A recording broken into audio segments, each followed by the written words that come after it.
Views welcome to TJMS Tamil channel. ரொம்பவே பரபரப்பாக போயிட்டுருக்க மகநதி சீரியலுக்கான அப்கமிங் எபிசோடில் எந்த மாதிரியான சுவாரஸ்யமான விஷயங்கள்லாம் வரப்போகுது அப்படின்றத பார்க்கலாம் வாங்க. பொதுவாக வீட்டில் ஒருத்தவங்க காணாமல் போயிட்டா எங்கெங்கே விசாரிப்போமோ அதே வகையில் தான் வந்து நம்ம காவேரி என்ன பண்ணுறாங்க, அக்கம் பக்கத்து வீட்டிலலாம் வந்து விசாரித்து பார்க்குறாங்க ஃபஸ்ட்டு. அதுக்கப்புறமா அவங்க அம்மா எங்கே போவாங்களோ, அதாவது கடத்தெருவுக்குலாம் போவாங்க இல்லையா? ஸோ எல்லா கடத்தெருவுலையும் போய் விசாரித்து பார்க்குறாங்க. அங்கேயும் வந்து வரல அப்படின்னு தான் சொல்கிறாங்க. கடத்தெருவு பக்கமும் போகலை, வேறு எங்கே போயிருப்பாங்க அப்படின்னு சொல்லிட்டு யோசிக்கும்போது, ரெகுலராக போகிற கோயிலுக்கு ஏதாவது போயிருப்பாங்க அப்படின்னு சொல்லிட்டு யோசிக்க ஆரம்பிக்கிறாங்க. பக்கத்தில் உள்ள ஒரு ஆட்டோ பிடிச்சி என்ன பண்ணுறாங்க, கங்கையம்மன் கோயிலுக்கு போய் பார்க்குறாங்க. சுற்றி முற்றி தேடி பார்க்குறாங்க. நாலா பக்கமும் அங்கே எங்குமே வந்து அவங்க அம்மாவை காணாததுனால கடைசியாக வந்து கோயில் பூசாரி இருப்பார்ல, அவர்கிட்ட போயிட்டு ஃபோட்டோ காமிச்சு விசாரிக்கிறாங்க.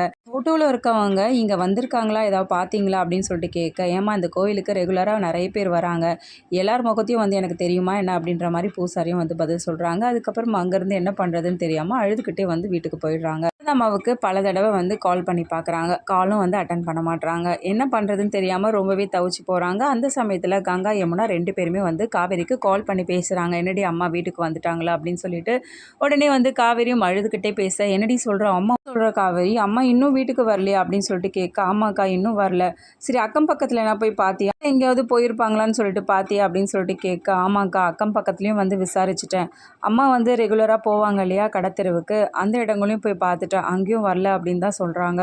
ரெகுலராக போகிற கோவிலுக்கும் போய் விசாரித்து பார்த்தாங்க்கா, அங்கேயும் இல்லைக்கா, எனக்கு என்ன பண்ணுறதுனே தெரியல அப்படின்ற மாதிரி அழ ஆரம்பிக்க, நானும் வந்து சாதாரணமாக தாண்டி இதை சொன்னேன், ஆனால் வந்து அம்மா வீட்டை விட்டு போயிருப்பாங்க அப்படின்னு சொல்லிட்டு எனக்கே தெரியலடி அப்படின்ற மாதிரி 2 பேரும் பேச, ஆமாக்கா எனக்கும் ரொம்ப கஷ்டமாக இருக்குது, என்ன பண்ணுறதுனே தெரியல அப்படின்ற மாதிரி காவேரி பேசிகிட்டு இருக்க தருணத்தில், நீ ஒன்றும் கவலைப்படாதடி, அம்மா கிடச்சிருவாங்க, நாங்கள் 2 பேரும் இப்போவே கிளம்பி வரோம் அப்படின்னு சொல்லிட்டு 2 பேரும் சொல்கிற தருணத்தில், இல்லைக்கா இதனால் நீங்கள் 2 பேரும் இவ்வளோ தூரம் வர வேண்டியதில்லை, நான் பார்த்துக்கிறேன், என்னடி நீ தனியாக எப்படி சமாளிப்பா அப்படின்னு சொல்லிட்டு கேட்க, நான் எல்லாத்தையும் பார்த்துக்கிறேன்க்கா அப்படின்ற மாதிரி வந்து பேசுகிறாங்க. என்னதான் இருந்தாலும் அம்மா ரொம்பவே வந்து சொல்லி கஷ்டப்பட்டுச்சுக்கா, இருந்தாலும் இந்த மாதிரியான வார்த்தைகள் வந்து அம்மாவை சொல்லி திட்டிருக்கக்கூடாது அப்படின்னு சொல்லிட்டு யமுனா வந்து சொல்கிறாங்க. திட்டினதுனால தான் வீட்டை விட்டு போயிட்டாங்க போல் அம்மா அப்படின்னு சொல்லிட்டு ஃபீல் பண்ணுறாங்க. சரிக்கா நான் ஃபோனை வைக்கிறேன், நான் போய் அம்மாவை தேடுறேன் அப்படின்ற மாதிரி வந்து வச்சுட்டு அதுக்கப்புறம் யோசிக்கிறாங்க என்ன பண்ணுறது, யாரை கூப்பிடுறது அப்படின்னு சொல்லிட்டு.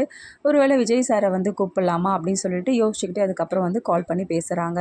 என்ன இது காவேரி ஃபோன் பண்ணுறாங்களே அப்படின்னு சொல்லிட்டு எடுத்து பேசுகிறாங்க. சொல்லுங்கள் மிஸ்ன்னு சொல்லிட்டு சொல்ல, நீங்கள் ஏதாவது வேலையாக இருக்கீங்களா அப்படின்னு சொல்லிட்டு கேட்குறாங்க.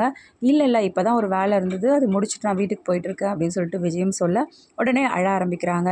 என்னாச்சு, எதுக்காக மிஸ் அழறீங்க அப்படின்னு சொல்லிட்டு விஜயும் கேட்க, இல்லைங்க இதை மாதிரி அம்மா வந்து ரொம்ப நேரமாக வீட்டுக்கு வரல அப்படின்ற மாதிரி அழற தருணத்தில், சரி இருங்க நான் ஒரு 10 நிமிஷம் உடனே வீட்டுக்கு வரேன் அப்படின்னு சொல்லிட்டு விஜய் வீட்டுக்கு வராங்க.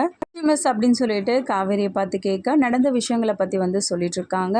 சரி நீங்கள் அழாதீங்க, அக்கம் பக்கத்தில் விசாரித்து பார்த்தீங்களா அப்படின்னு சொல்லிட்டு விஜய் கேட்க, எல்லா இடத்துலையும் விசாரித்து பார்த்துட்டேன், அம்மா ரெகுலராக எங்கெல்லாம் போவாங்களோ எல்லா இடத்துலையும் வந்து கேட்டு பார்த்துட்டேன், அம்மா அங்கெல்லாம் வரல அப்படின்னு தான் சொன்னாங்க, எனக்கு ரொம்ப பயமாக இருக்குது, நான் திட்டினதுனால தான் அம்மா வீட்டை விட்டு போயிட்டாங்க அப்படின்னு சொல்லிட்டு ரொம்ப ஃபீல் பண்ணி பேசுகிறத பார்த்து விஜய் வந்து சமாதானமாக வந்து பேசுகிறாரு. கவலைப்படாதீங்க, பக்கத்தில் தான் எங்கேயாவது போயிருப்பாங்க அப்படின்னு சொல்லிட்டு ஆறுதலாக பேசி காவேரியும் வண்டியில் வந்து கூட்டிகிட்டு போகிறாங்க. கீழே இறங்கிய அக்கம் பக்கத்தில் வந்து நம்ம சாரதாமாவோட ஃபோட்டோ காட்டி விசாரித்து பார்க்குறாங்க. எல்லா இடத்துலையுமே எங்கேயுமே கிடைக்காதனால ரொம்பவே வந்து அழ ஆரம்பிக்கிறாங்க. எங்கேயுமே கிடைக்காததுனால என்ன பண்ணுறாங்க, காவேரியோட கையை பிடிச்சி அப்படியே விஜய் வந்து சமாதானப்படுத்துகிறாங்க. நீங்கள் ஒன்றும் கவலைப்படாதீங்க மிஸ், கூடிய சீக்கிரமே வந்து கிடச்சிருவாங்க அப்படின்ற மாதிரி. அடுத்ததாக பக்கத்தில் இருக்க ஆட்டோ ஸ்டாண்டில் ஏதாவது கேட்டு பார்க்கலாமா அப்படின்னு சொல்லிட்டு சொல்கிறாங்க விஜய். அதுக்கப்புறம் வாங்க போகலாம் அப்படின்னு சொல்லிட்டு ஓரமாக நிறுத்திட்டு பக்கத்தில் உள்ள ஆட்டோ ஸ்டாண்டில் வந்து ஆட்டோக்காரங்கிட்ட வந்து கேட்டு பார்க்குறாங்க. எங்கேயாவது போயிருந்தாலும் ஆட்டோவில் ஏறி தானே அங்கேருந்து பஸ் பிடிச்சி போகணும் அப்படின்றதுனால சொல்கிற தருணத்தில் நம்ம காவேரியும் அங்கே வந்து விசாரிக்க, இல்லைங்களே இவங்க யாரும் வந்த மாதிரி தெரியலையே அப்படின்னு சொல்லிட்டு அங்கே உள்ள நபரும் சொல்ல, உடனே விஜய் சொல்கிறாங்க, ஒருவேளை உங்களுக்கு தெரியாத ஆட்டோவில்னா ஏறி போயிருந்துருக்கலாம்ல உங்கள் ஸ்டாண்டில் இருந்து அப்படின்ற மாதிரி வந்து கேட்க ஆரம்பிக்கிறாங்க. இல்லைங்க சார், நாங்கள் இந்த ஸ்டாண்ட்லேயே பார்த்தீங்கன்னா ஒரு 5 ஆட்டோ தான் இருக்குது, அதனால் அவங்க வந்து வேறு ஆட்டோவில் வந்து ஏறி போகிறதுக்கான வாய்ப்புக்கெல்லாம் எதுவும் இல்லை அப்படின்னு சொல்லிட்டு சொல்கிறாங்க. விசாரித்து பார்த்து எந்த ஒரு தகவலும் வந்து கிடைக்காதனால ரொம்பவே வந்து சேடாயிடுறாங்க நம்ம காவேரி. காவேரியை பார்த்து நம்ம விஜயும் வந்து ரொம்பவே வந்து வருத்தப்பட ஆரம்பிக்கிறாங்க, சமாதானப்படுத்துகிறாங்க. வண்டியிலேயே போயிட்டுருக்கும்போது சடனாக பார்த்தீங்கன்னா நம்ம சாரதாம்மா ஒரு பையோட வந்து என்ன பண்ணுறாங்க, நடந்து வராங்க. எங்கள் அம்மா அங்கே வண்டியை நிறுத்துங்க அப்படின்னு சொல்லிட்டு சாரதாம்மாவை போய் பிடிக்கிறாங்க. அம்மா நில்லுங்கம்மா, எங்கம்மா போயிட்டுருக்கீங்க அப்படின்னு சொல்லிட்டு, போதும் நிறுத்திட்டு, நீ தான் வந்து வீட்டுக்கு வர வேணாம் சொல்லிட்டால, அப்புறம் எதுக்காகடி என்னை தேடி வந்த, நீ வீட்டை விட்டு போனதுலேருந்து நான் எங்கெல்லாம் தெரியுமாம்மா தேடி அலைகிறேன், ஏம்மா இப்படி பண்ணுற, வீட்டை விட்டு சொல்லிட்டு ஏமா வந்த அப்படின்ற மாதிரி வந்து நம்ம காவேரி வந்து கேட்க ஆரம்பிக்கிறாங்க. கொஞ்சம் நெஞ்ச பேச்சாடி என்னை பார்த்து பேசுன, அந்த வீட்டில் யாராவது ஒருத்தர் தானே இருக்கணும்னு சொல்ல, நீ அந்த வீட்டில் இருந்துக்கோ. என்னம்மா நான் மட்டும்தான் அந்த வீட்டில் இருக்கணும்னு நினச்சிட்டு இருந்தேன், நான் ஏமா உன்னை தேடி அழைப்போகிறேன் அப்படின்னு சொல்லிட்டு ரொம்பவே வந்து எமோஷனலாக வந்து பேசிகிட்டு இருக்காங்க.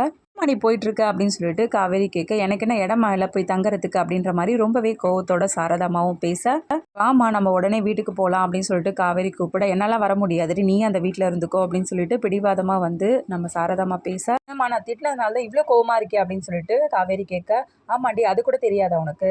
இல்லைம்மா நான் பேசுனதுலாம் தப்பு தான், அது எல்லாத்தையும் புரிஞ்சுக்க முடியுது என்னால். ஓ அது கூட நீ புரிஞ்சுக்கிட்டியா அப்படின்ற மாதிரி திரும்ப வந்து கேட்க ஆரம்பிக்கிறாங்க சாரதாம்மா நம்ம காவேரியை பார்த்து.